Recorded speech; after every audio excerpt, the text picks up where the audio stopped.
तत्सम पाठशाला में एसपी शास्त्री आप सभी का स्वागत करते हैं। आज हम हिंदी व्याकरण से संबंधित समास लेकर उपस्थित हुए हैं और भेद पहचान और उसका सामान्य अभ्यास का तरीका आपको बताएंगे। सरल एवं सहज एवं सटीक तरीके से आप तैयार हो जाएं और मेरी बातों पर ध्यान दें। चलिए, समास की परिभाषा। सबसे पहले एक बात, चैनल को सब्सक्राइब अवश्य करें और दोस्तों के साथ शेयर जरूर करें, ये होना चाहिए। चलिए, समास की परिभाषा। जब दो या दो से अधिक शब्द आपसी विभक्ति चिन्हों को छोड़कर एक हो जाते हैं तो उसे समास कहते हैं। यानी दो पद या दो से अधिक पद विभक्ति चिन्ह को छोड़कर जब एक में मिल जाते हैं तो वह समास कहलाता है। यानी सामान्य रूप से जानिए, संक्षिप्त रूप को समास कहते हैं। अब देखिए, राह खर्च उदाहरण में ये दो शब्द है तो इसलिए इसको समस्त पद कहेंगे, मिला हुआ है।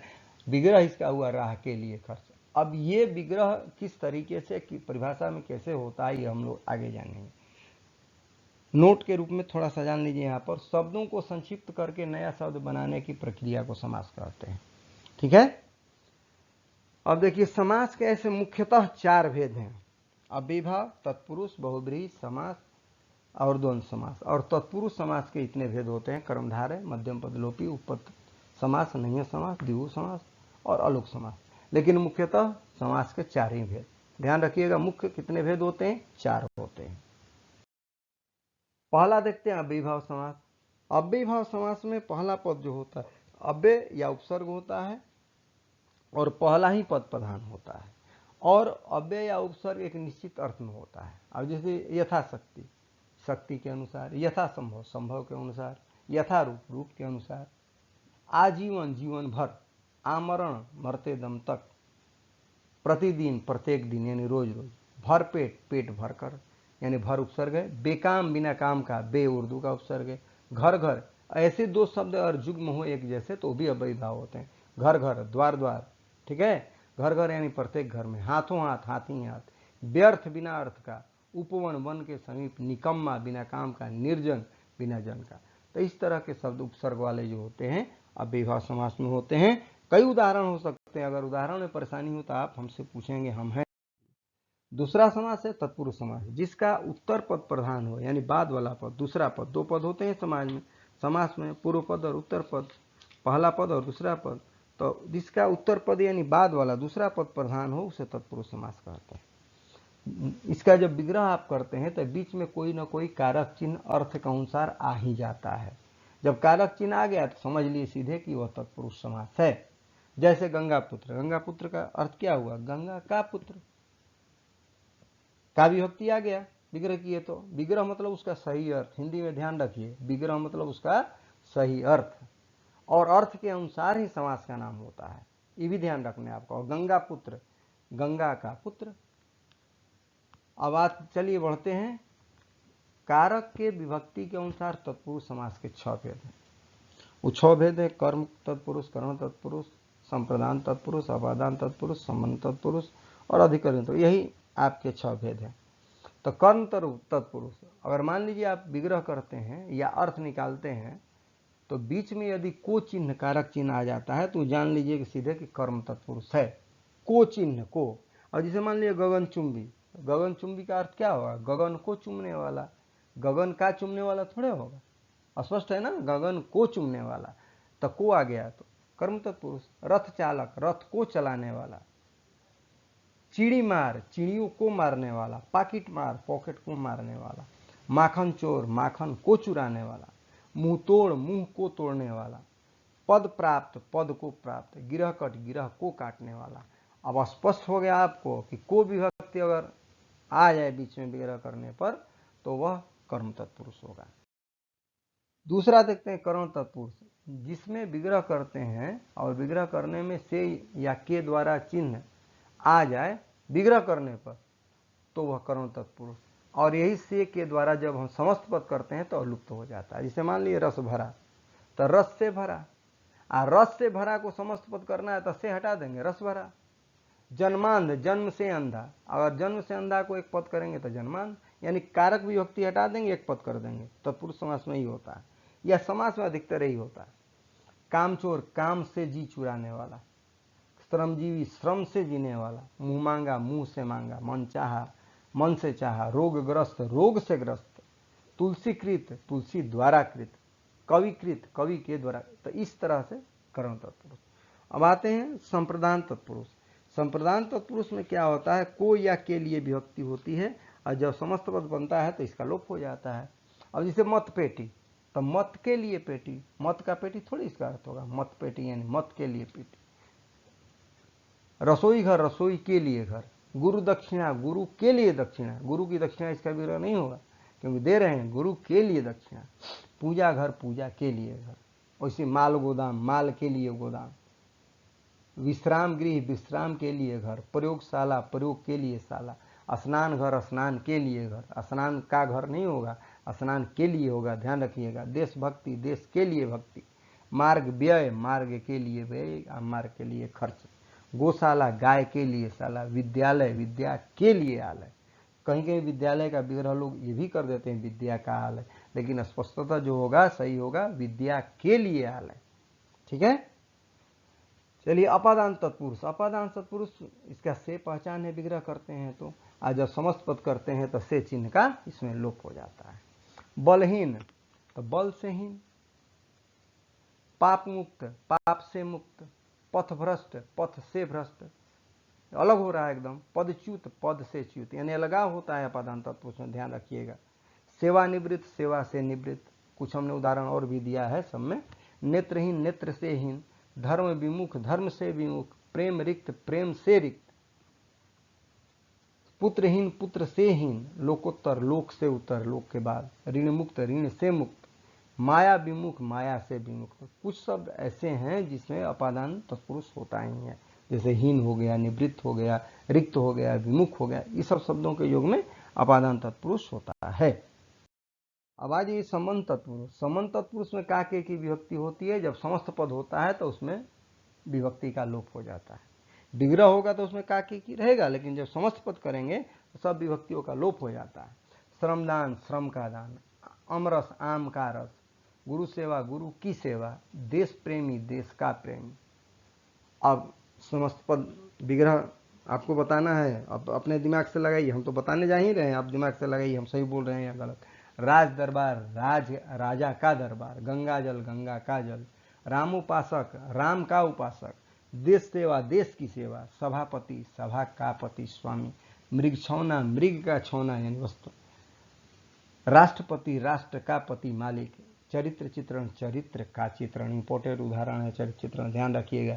कितने लोग इसको द्वंद्व बना देते हैं चरित्र और चित्रण, लेकिन चरित्र चित्रण तत्पुरुष समास है, चरित्र का चित्रण।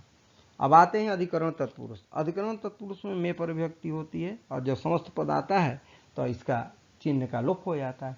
अब जैसे दानवीर, तो दान में वीर। दान का वीर तो होगा नहीं, दान से वीर होगा, जब भी होगा दान में वीर। कवि श्रेष्ठ, कवियों में श्रेष्ठ। पुरुषोत्तम, पुरुषों में उत्तम। गृह प्रवेश, घर में प्रवेश या गृह में प्रवेश। तो ये अर्थ के आधार पर विग्रह को ध्यान रखना है और विभक्ति प्रयोग करनी है आपको। कला कुशल, कला में कुशल, कला का कुशल थोड़ा अर्थ होगा।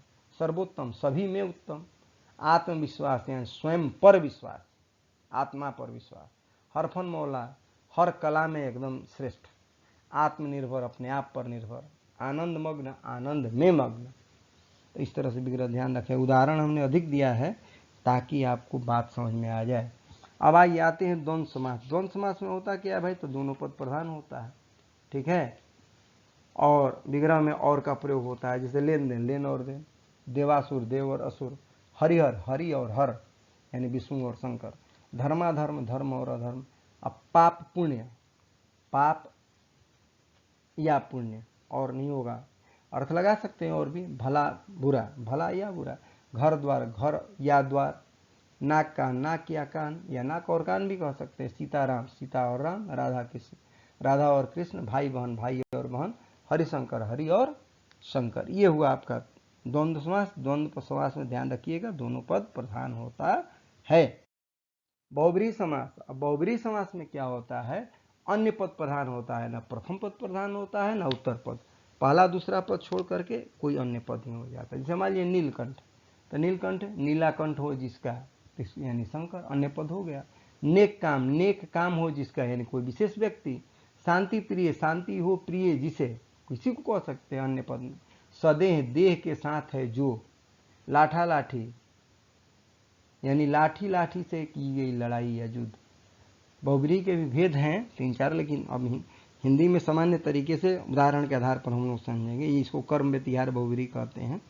बेरहम, बिना रहम का, यानी नहीं है रहम जिसमें। निर्जन, नहीं है जन जिस स्थान पर। अव्ययी भाव में भी हम लोग पढ़े बेरहम और निर्जन, लेकिन उसका विग्रह क्या था? बिना रहम का।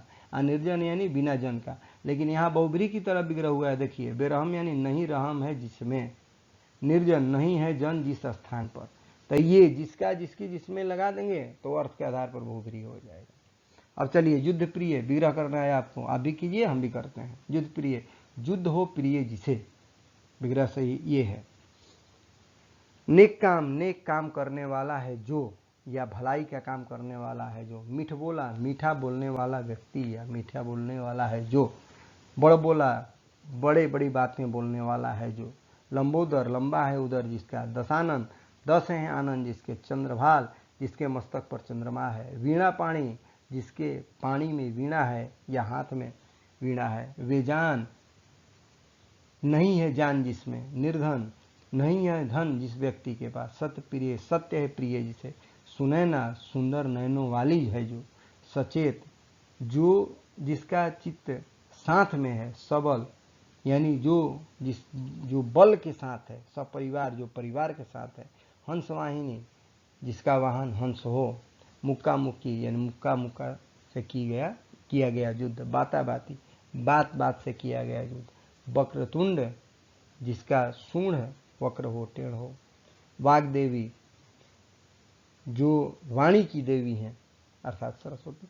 तो जो अन्य पद जहां आ जाएगा सीधे बहुब्रीहि समास। परेशानी हो तो आप हमसे बात करेंगे अवश्य। अगला कर्मधारय समास। और कर्मधारय समास में क्या होता है, इसमें एक पद विशेष्य होता है और दूसरा पद विशेषण होता है। ध्यान रखिएगा, विशेष्य विशेषण यानी कर्मधारय। अब महाजन, महानजन, महान विशेषण हो गया, जन विशेष हो गया। सज्जन, सत्यजन, विशेष विशेषण। सन्मार्ग, सत्य मार्ग। का पुरुष, खराब पुरुष, तो ये भी विशेष विशेषण है। कुपुत्र, अब विग्रह आप मिलाइए। खराब पुत्र। छुट भैया, छोटा भैया।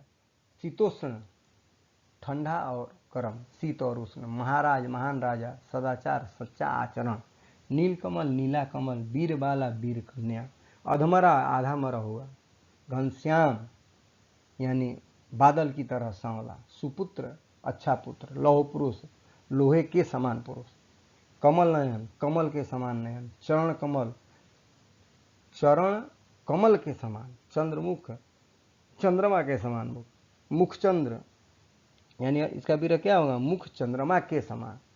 वही चंद्रमुख था तो चंद्रमा का समान मुख, लेकिन मुखचंद्र विशेष से पहले आ गया तो विग्रह हो जाएगा मुख चंद्रमा के समान। नरसिंह, नर ही सिंह है। स्त्री रत्न, स्त्री ही रत्न है।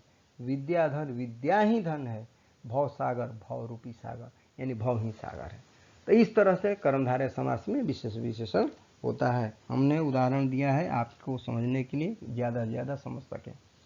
अब देखिए, विग्रह करने पर अर्थ के अनुसार के समान या ही का प्रयोग करते हैं। कर्मधारय में कुछ ऐसा है, जैसे हमने आपको स्त्री रत्न, स्त्री ही रत्न है।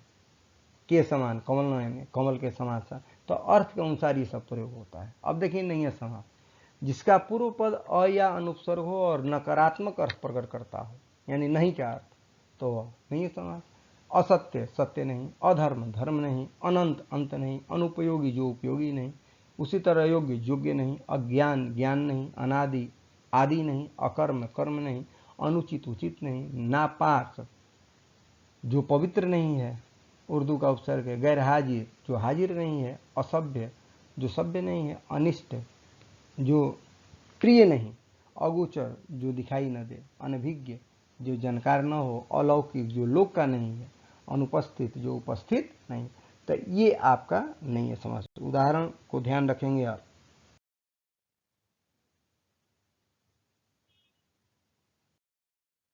अब बढ़ते हैं हम द्विगु समास। द्विगु समास जो है, पहला पद इसका संख्यावाची होता है। जब संख्यावाची हो तो सीधे समझिए द्विगु समास। अब पंजाब, 5 आबों का समूह, नदियों का समूह, इसीलिए पंजाब हुआ है। दोपहर, दूसरा पर भी संख्या है। पसेरी, 5 शेरों का समूह, 5 शेर तौलने वाला, जो 1 शेर 2 शेर 3 शेर होता है, यानी कि शेर यानी लाइन मत समझ लीजिएगा, उसी तरह पसेरी कहते हैं। दुधारी, 2 धार वाला, यानी संख्या होता है। अब विग्रह हम लोग करेंगे, आप भी कीजिए, हम भी कर रहे हैं। त्रिभुवन, 3 भुवनों का समाहार। चौराहा, 4 राहों का समाहार। नवग्रह, 9 ग्रहों का मेल। नवरत्न, 9 रत्नों का समूह। शताब्दी, 100 अब्दी का समाहार, मेल, यानी 100 शत संख्या, शत अब्दी, शत संख्याओं का समाहार। चवन्नी, 4 आनों का मेल। शतसई, 700 का समाहार। त्रिफला, 3 फलों का समूह। त्रिकोण, 3 कोणों का मेल। चौराहा, 4 राहों का समूह। चौराहा का लग रहा है 2 बार प्रयोग हो गया। चलिए, मध्यम पदलोपी समास। मध्यम पदलोपी समास में होता क्या है, इसका मध्यम पद लुप्त होता है, छिपा रहता है।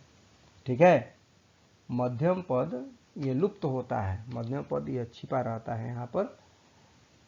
जिसका बीच वाला पद लुप्त हो वही मध्यम पदलोपी है। ठीक है, अब उदाहरण देखिए, गोबर गणेश, गोबर से निर्मित गणेश, यानी गोबर से बना हुआ गणेश। सिंहासन, सिंह चिन्हित आसन, सिंह का आसन विग्रह नहीं होगा, वैसा आसन जिस पर सिंह का चिन्ह बनाया होगा। घोड़ा गाड़ी, घोड़ा से चलने वाली गाड़ी। वायुयान, वायु से चलने वाला यान। तो इस तरह से आपका ये मध्यम पदलोपी समास हुआ। पर्णशाला, उदाहरण आप भी बनाइए, हम भी बनाते हैं। पर्णशाला, पत्ते से निर्मित घर। दही बड़ा, दही से बना हुआ बड़ा। वनमानुष, वन में रहने वाला मानुष। रेलगाड़ी, रेल पर चलने वाली गाड़ी या रेल के साथ चलने वाली गाड़ी। स्वर्णहार, सोने से बना हुआ हार। शाक पार्थिव, यानी जिस जीव को साग प्रिय हो। शाक यानी साग, पार्थिव यानी जीव, जिस जीव को साग प्रिय हो। स्वर्ण कंगन, यानी सोने से बना कंगन। ये हुआ आपका मध्यम पदलोपी समास। अब देखिए, उपपद तत्पुरुष, जो भेद हम लोग उधर किए थे उसका हम लोग पढ़ रहे हैं। उपपद तत्पुरुष, उपपद तत्पुरुष जिसका दूसरा पद एक निश्चित अर्थ के लिए प्रयुक्त होता है, वही उपपद तत्पुरुष होता है। अब देखिए कैसे हुआ। कुंभकार, कार्य यानी करने वाला, जो बाद वाला पद एक निश्चित अर्थ में है, यानी कुंभ को करने वाला। मधु, मधु को पीने वाला, पीने के अर्थ में है, मधु को पीने वाला। जलज, जल में जन्म लेने वाला। नीरद, नीर देने वाला, जल देने वाला। धर्मज्ञ, धर्म जानने वाला या धर्म की जानकारी रखने वाला। ये हुआ आपका उपपद तत्पुरुष। कुछ उदाहरण आप बनाइए, मैं भी बना रहा हूं। मधुकर, यानी मधु करने वाला, मधु को बनाने वाला, यानी भौरा। अनुज, पीछे जन्म लेने वाला। अग्रज, आगे जन्म लेने वाला। जलद, जल को देने वाला। नीरज, नीर में जन्म लेने वाला। ज मतलब जन्म लेने वाला, इस बात को ध्यान रखिए। और द मतलब देने वाला। प यानी पीने वाला। कर यानी करने वाला। स्पष्ट हो गया ना। चलिए, अब अलुक समास। अलुक समास में होता क्या है कि इसमें विभक्ति का लोप नहीं होता है, ज्यों कहते हैं वैसे ही विभक्ति समस्त पद में होती है, रहती है। और जैसे देखिए, वनेचर, वनेचर यानी वन में चरने वाला। वने यानी वन में। खेचर, ख मतलब आकाश, आकाश में चरने वाला। सरसिज, सरसी यानी सरोवर में। ज यानी जन्म लेने वाला। मनसीज, मनसी यानी मन में, मानस में, हृदय में जन्म लेने वाला। युधिष्ठिर, युधि यानी युद्ध में, स्थिर यानी स्थिर रहने वाला। अंतेवासी, अंत में यानी गुरुकुल में वसने वाला, अंतेवासी। तो यह पूर्व पद इसका जो है विभक्ति युक्त होता है, इसलिए इसको हम अलुक समास कहते हैं। समास अब पूर्ण रूप से आप समझ गए। परेशानी हो तो हम हैं आपके लिए, और आप हमसे बात करें, मैं सब आपको समझाऊंगा, मैं उत्तर दूंगा। एक चीज और इसमें रह गया, उसको देख लें हम लोग। प्रयोग की दृष्टि से समास के 3 भेद होते हैं, ध्यान रखिएगा। और संयोग मूलक समास, इसको हम लोग संज्ञा समास भी कहते हैं।